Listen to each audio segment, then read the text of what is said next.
Hi, I'm Jo Avery. I'm a quilt designer and teacher from Edinburgh, and I'm going to be talking about foundation paper piecing today, and also a little bit more appliqué. So we're going to be working on this block here, which is the heart and arrows. It's going to have another heart this side, which I haven't done yet. Prepared this one ahead, and I've also prepared half of the next one. So all we're going to do is we're going to make this side here.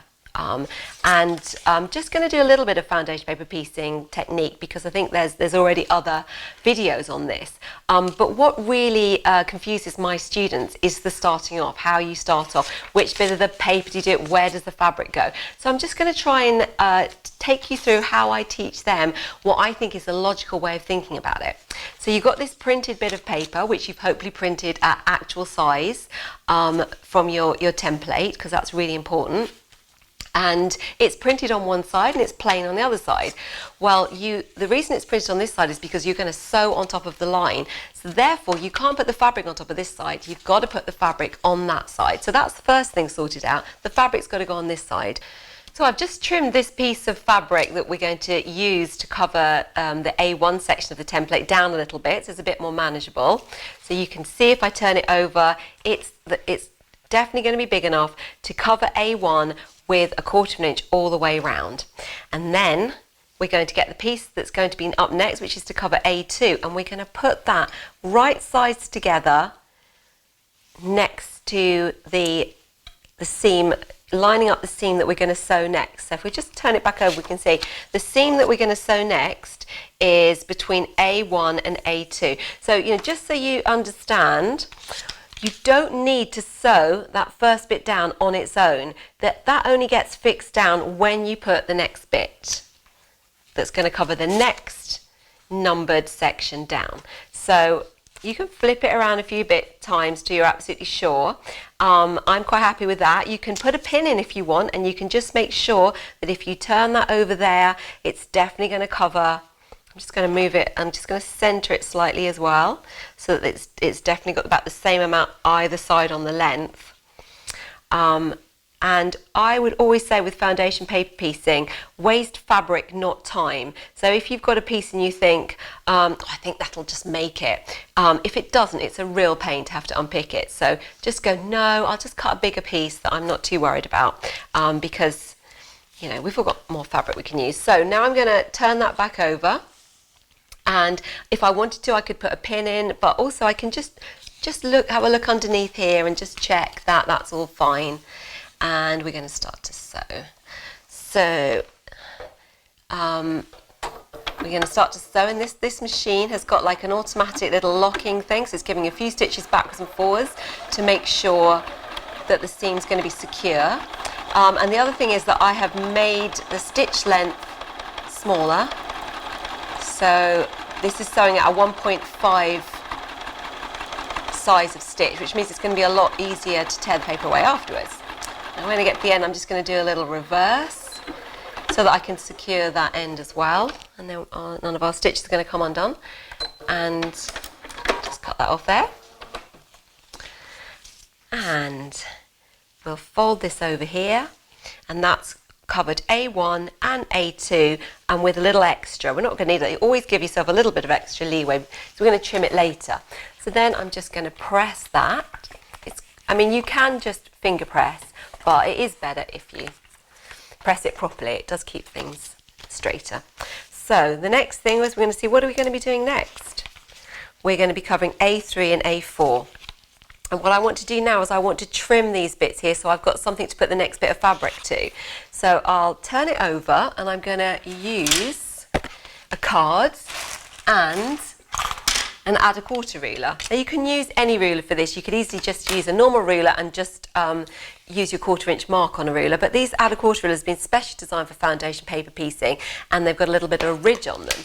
So what we need to do now is we need to trim between the A1 and A2 and the A3 bit. So we're going to turn that back there on the line between them. So we put our card on the line, you fold it back, and then you get the ridge of this add a quarter ruler, and it sits nicely there. You don't have to worry about it moving by the time you get your rotary cutter out, and then we'll just trim that away. And then we'll do the same the other side, because we might as well do it while we're here. because the A3 and A4 bits are going on. It's not like we're going to put the A3 bit on and then put another bit on. They're going on independently. So we'll do the same thing here. We're going to get a card. I'm going to fold that back. Going to get our add a quarter ruler, and we're going to give ourselves a nice edge there. And foundation paper piecing is very messy because you get all these little bits. If I'm doing a whole quilt and foundation paper piecing, I tend to keep the hoover in my sewing room. Otherwise, it just gets out of control. So now we've got some smaller bits of fabric here that I've cut earlier, and these pieces should cover all of this. We've got to make sure, in fact I think it needs to go this way. And what I'm doing is I'm just checking that by turning it over before I sew it, I can check it's going to cover all that, especially because that's on a bit of an angle. So for instance, you could think that by putting it on here, it was going to be okay, and it just might not be. So we'll just make sure we've got everything we need there. Once I'm happy with that, it's lined up next to that cut edge, and we've got right sides together. We can turn it over and we can sew that line here. Okay, down, a little bit of a locking stitch there, and then when we get to the other end, just a little seam. I'm going to do a little reverse, and then we can press that.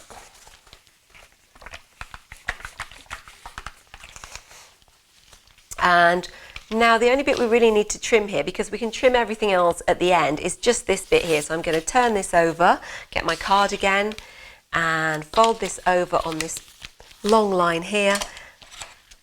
And in fact, at this point now we can get rid of all of this. This was left over from putting our first bit on.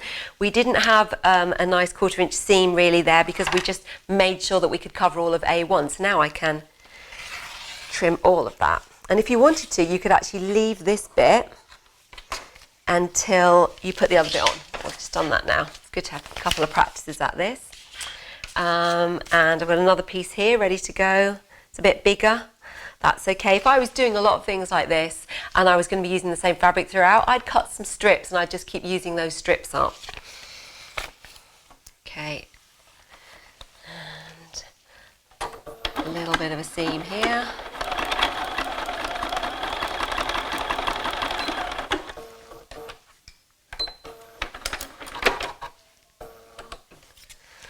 Okay, and we'll press that. And then I'll trim that away.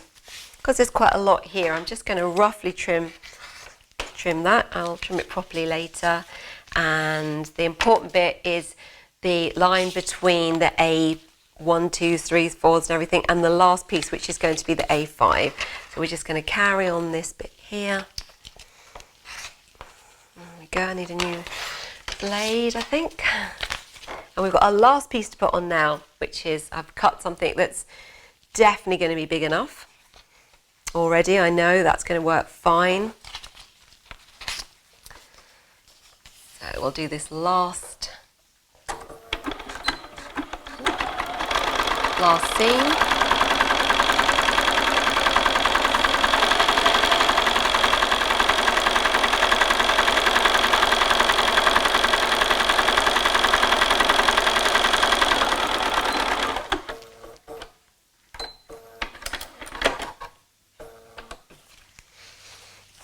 We'll press it.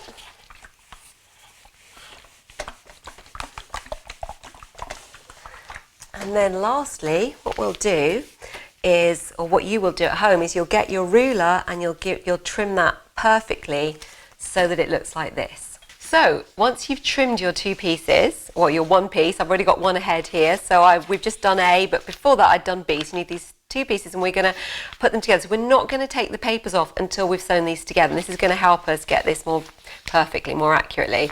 So what we want to do is we want to put them right sides together, and we're going to use a pin to make sure these points are matched up before we start to sew them. So I'm putting a pin through the absolute point there, and I'm going to get it through the same point here. There we go. Keep that nice and flat, and I can do the same with the other side as well. So I can put a point through, pin through that point, and then find the corresponding place on the other template underneath. Okay, that should be fine. So then what I tend to do, once I'm happy with that, is I use these binding clips to keep it together. Okay, without disturbing it. And now we're going to start to sew all of this seam. We're sewing along this line between the edge of our template.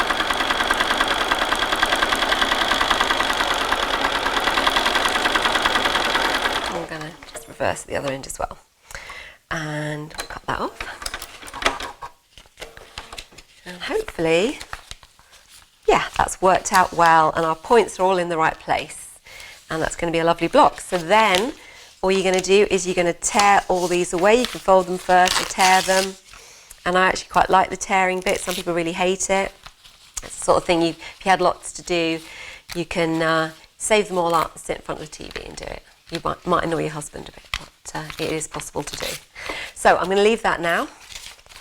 And we're going to look at the block that we did earlier, and I'm just going to show you one other way of preparing appliqué. So in previous videos for the flower pot and for the doves, we went through various other ways that you could prepare your appliqué pieces prior to sewing them down, and also we looked at the stitching, the actual stitch you use. So with this one we're going to try something a bit different for this quite awkward heart shape, and that is to use interfacing.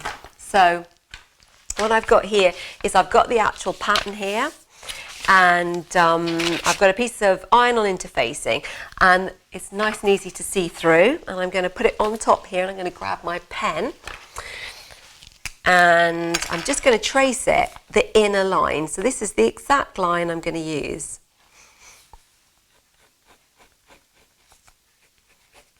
There we go. And then I'm going to, in fact, here's one I prepared earlier. I'm going to cut it out. So first of all, we cut out this interfacing. I've used a friction pen there just to do the tracing. So by the time I press it in a minute, all those marks should go away. So once you've done that, then you're going to get a little bit of fabric and shiny side down onto the wrong side of your fabric. You're going to press it like I've done there. So just to show you though, what I would tend to do with interfacing, especially a little bit like this, is to turn it over and press it from the fabric side, because then you're not going to risk melting the very delicate interfacing. So you just want to do that until it's done. I didn't cut that out quite as well as I did this one, so we're going to use this one.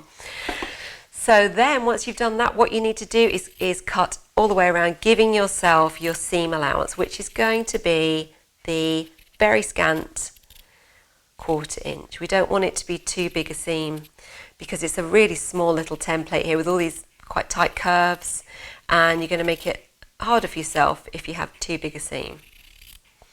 Now what this does is it gives us something to fold our edges over to. So we're going to pop this about here, and if you want you can actually fold that over to start with, just so I can see where it sits, because I want it to be in line with that. So that's where the point's going to be, so that looks about right. I'm going to go back to my appliqué pins, stick those on, one of those, and I have a needle already threaded with, I'm going to put a couple in, just sometimes with one it can swivel a little bit.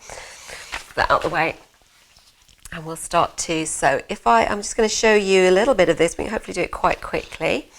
We're going to start sewing, knotting our thread with a few stitches just underneath where we're about to sew, or you can do it from the back, but I'm just doing it underneath. Going to pick up the stitch from here, catching the edge. Now, if you remember, if you saw the other one, we talked about the edges here, this point that we're going to be dealing with. I want to deal with this, at least 1/2 inch before, so I'm going to fold this the other way now. We're going to fold it that way, fold it back that way so that my dog ear is safely on that side. And if you sew too close to the point before you do this, you won't be able to do it. So you'll have to take a few stitches out. So now we can roll this under, as we looked at before. Roll it, fold it under. It's nicely secure under there, and then we'll do some stitches to make sure. Pulling them nice and tight, just push it under a little bit more there. Again, you want to make sure your stitches aren't loose. You don't want them to be puckered, but you don't want them to be loose because you'll see loose stitches. So I always try to make sure I see a little bit of a dimple, and then it can relax again after that. So I'm going to quite speedily sew around that. You can see how nicely it is to press this edge in because it's got the interfacing. It's not, you can really get the nice shape, hopefully, of the heart. There we go. You can feel where the interfacing is there. And if you find that's not working particularly well, what you could do is you could actually press 2 pieces of interfacing on top, and that's going to give you even more. Or you can try using this is quite a lightweight interfacing, you can try using a heavier one. So I'm going to go around and show you what you do at this bit here and how to deal with the curves on the... This is nice and easy. Nice gentle curve here, but we're coming up to these really quite extreme curves. And I did find it a little bit fiddly when I was doing it on the other side. So once we start to get to these curves, we're having to take smaller bits of seam to fold under, and we're going to start to make smaller stitches as we go. So a little bit at a time, using my needle to turn under a little bit as we go. And it's all about patience with curves. Go slowly, stitches a little bit closer together. And we're nearly getting up to the point of the space between the 2 curves, and that is a concave bit. So we're not be able to turn under here without giving that a little snip into the seam allowance. So I'm just going to do one snip that's taking me pretty much all of the seam allowance. And now I can actually fold that right under there, and I've got to very gently go around this bit of curve. This is probably the hardest bit because you can see how it wants to sort of make a fold. So I have to be it's quite fiddly. Maybe takes a little while to get that. I'm sort of pushing it in, and then I'm using my needle to pull it back out again, pushing it in a little bit here because I want to get that nice curve. And even though we've got that interfacing underneath to help us, still need some careful treatment here. This is probably out of all the pieces I've been showing you, this is probably the trickiest. So I can pull that out a little bit more there so it doesn't just have a straight edge, it's got more of a curve. And if you remember what we did before when we were doing the other concave bits, is we did swooping. So we swoop under here to get rid of all of the raw edges as we take it up to this V shape. And we're going to swoop again because I want to really make sure that V shape exists. And I'm pretty much at the V shape now, so I'm just going to slightly bring my needle down a little bit there just to make sure I get that shape. And then I'm just going to go around the other way just the same way. But hopefully if you take your time, small stitches, little folds, a little bit at a time, you'll get that nice curve. Then you can finish that block.